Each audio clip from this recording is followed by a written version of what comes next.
Are you looking to start a small group but not sure how to go about it?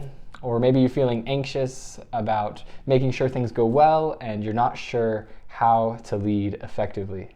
Well, if so, this is the video for you, because today we're going to look at 6 principles for effective small groups.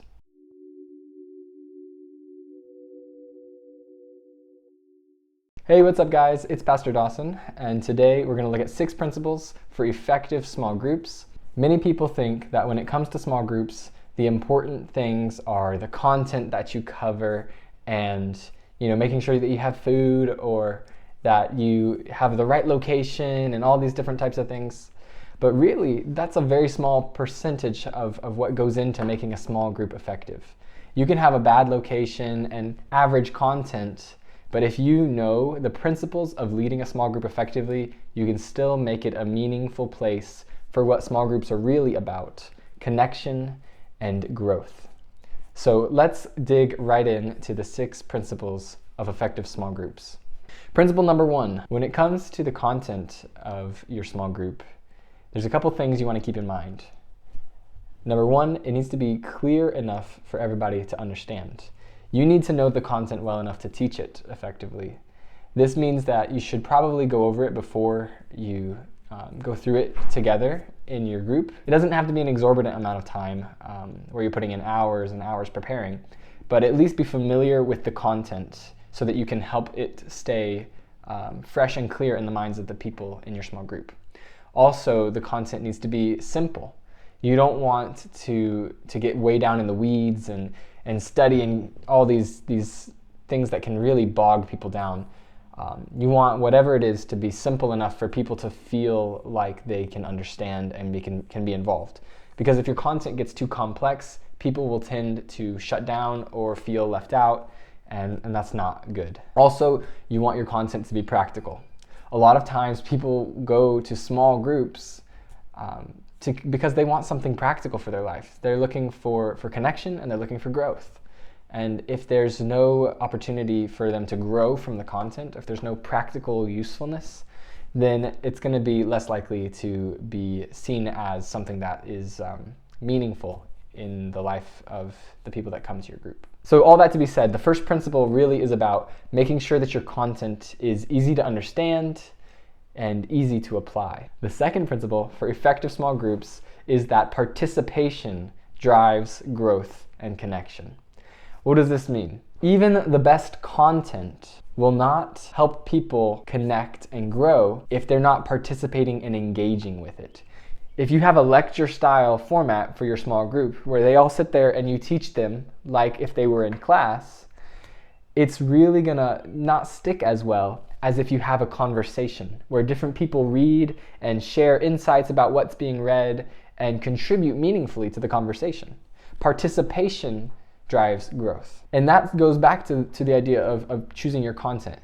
When you choose your content and tailor your discussion and things like that, you want to be intentional, not just about, what's a good insight or what's the main idea, but how do I ask good questions in a way that this idea generates discussion and deeper insights. That's really the core of the second principle. You want to develop participatory groups. Right alongside the second principle is our third principle, that relational safety creates openness to conversation, participation, and connection. What does this mean? If people feel like they're not safe to share their ideas, or like they don't have the opportunity or the space to be open and discuss and really be present and vulnerable, then you're really going to struggle to have them involved, growing, and maybe even coming. People are not going to engage with content and share their personal heart struggles with that content unless they feel safe to do so. And this is on the leader. The leader needs to develop an environment where people feel safe, where they know they're safe to share their ideas and their opinions. They're not going to be judged. They're not going to be criticized. They're not going to be thought of as dumb if they don't understand something and ask a question. The core idea in this whole principle is the idea that you need to develop an environment where people feel comfortable, safe, and free to share without harmful repercussions. The depth of your discussion and connection will never exceed the level of trust that you have established in that group. And so you want to develop trust and safety. Principle number 4 for effective small groups is the idea that consistency beats out intensity every time. You may have a really solid first small group session, but then if you don't have another one, if you don't have a consistent date and time where people can expect it, if you don't have it at a time when people can reliably be available, then you're setting yourself up for failure. If you don't have consistency in your small group, it's going to be hard to develop the proper environment and trust that you need. It's going to be hard to reliably discuss the content and remember what you've talked about. And it's going to be hard to reliably expect people to come because they don't know when the next one's going to be, and a lot of people have very busy schedules. Sometimes when we're talking about topics and things like that, it takes repeated lessons to really hammer the idea home, and consistency allows for this. Sometimes it takes a couple of meeting times before people start to really open up and engage. And so we need to provide that consistency. Not only do you need to provide consistency in a time and in a place, but you also need to provide consistency in the structure. If one time I come to your small group and we have a prayer and then we study and then we discuss and then we close, and then the next time I come, we just start discussing and talking, and then we have a little prayer, and then we go to a new book, and it's just a totally different structure and there's no consistency, then I'm going to feel like this is not reliable and I don't really want to come back. Additionally, you need to have consistency in how you lead and how you guide the group. You need to be a stable leadership figure for your group.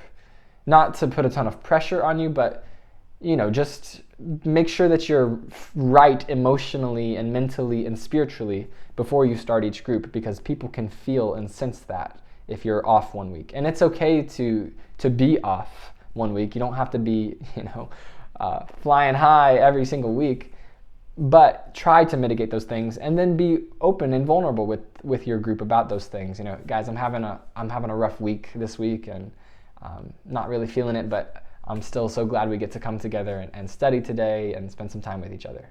So consistency is key. The 5th principle for effective small groups is the idea that the leader is the one who bridges the gap between the content and the community and between the people in the community.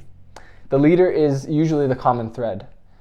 Sometimes not every single person who comes to your group knows each other very well, but they most likely know you. Or maybe not, but then they know somebody has invited them that knows you. And it's your job as the leader to help build those connections and be the bridge in every situation. Your job is not so much to teach, not so much to just lead, as it is to facilitate connections between content and people, and connections between the people. Sometimes people don't naturally read something and talk about it and say, man, I want to apply that, or that connects to what's going on in my life here.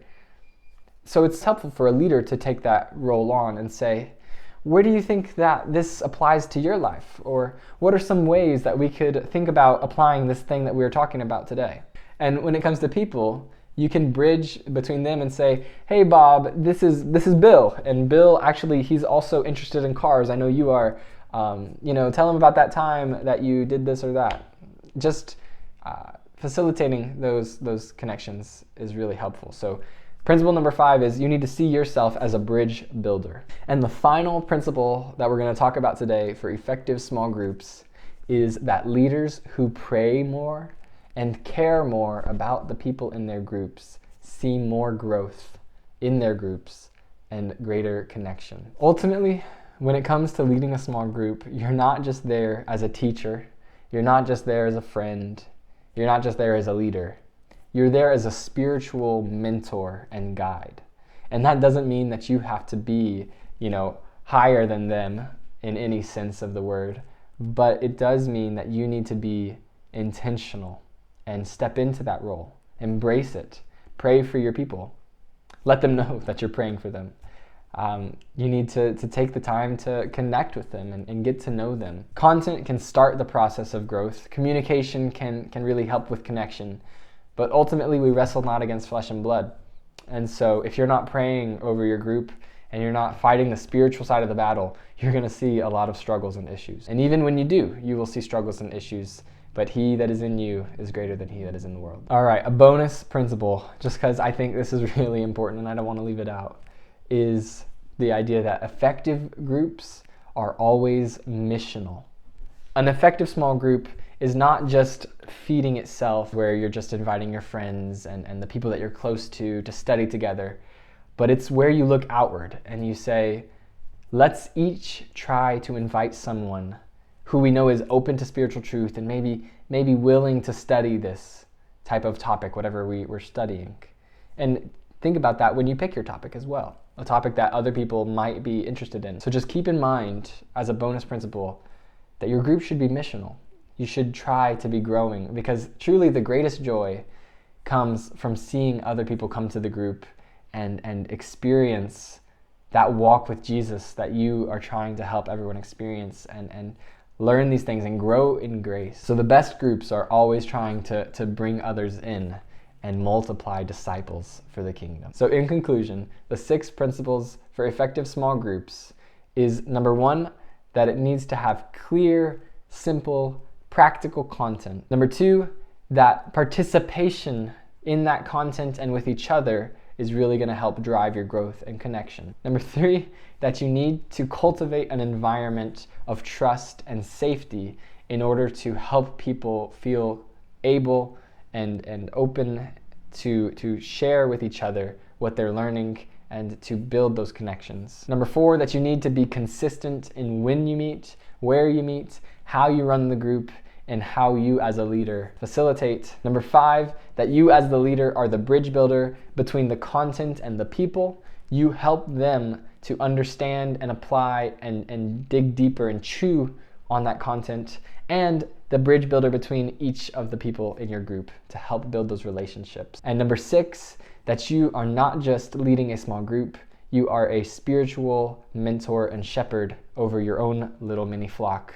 And therefore you should pray for them, you should care about them, you should invest in them, and ultimately you should reflect to them the love and care of Jesus. So I want to challenge you today to think about each of these principles and how you as a leader can inculcate them into your group and develop a group that starts well and finishes well. Small groups are a crucial part of Christian life and Christian growth. And so I want to affirm and encourage you as you go down this route. If you're watching this video, you're probably thinking about starting a small group, and you should totally do it. And you don't have to have everything perfect before you start. You will make mistakes, and that's okay. You will learn as you go, and you will grow. And it's gonna be a great experience. You'll also have some struggles. There will be things that you have to deal with, but ultimately, if you stay connected to the source and seek Him for guidance, He will never leave you nor forsake you, and He will teach you the ways to go. So let's remember, let's follow Christ's method. Let's mingle, minister, and multiply. God bless.